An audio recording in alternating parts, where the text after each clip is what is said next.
On imagine qu'à peu près fin août, si tout va bien, on pourrait rentrer dans des phases cliniques. Et si on prend l'exemple du vaccin Ebola, les phases cliniques ont pris 1 an, donc phase 1, phase 2, phase 3.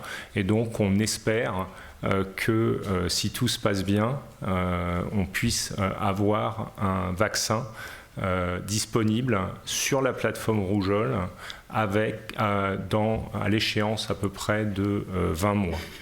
Une personne qui est touchée par ce virus sans qu'elle n'en exprime nécessairement les symptômes, c'est ça votre objectif? Au sein des populations humaines, le professeur Arnaud Fontanet, directeur du...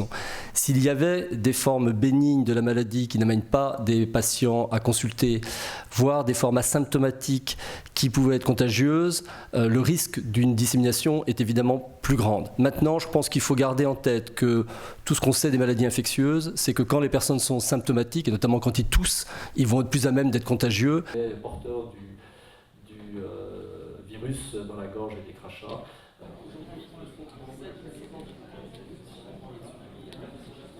Mais pour les premiers patients qui présentent des formes symptomatiques sévères, prises en charge actuellement en France, il a été décidé de leur donner accès à des traitements, même en l'absence d'efficacité démontrée aujourd'hui, compte tenu du fait qu'on estime que le rapport bénéfice-risque de certains de ces médicaments est favorable. Et donc il y a actuellement, à ma connaissance, 3 ou peut-être même 4 patients qui reçoivent un traitement antiviral dont l'efficacité est en cours d'évaluation, mais qui est déjà utilisé pour ces patients.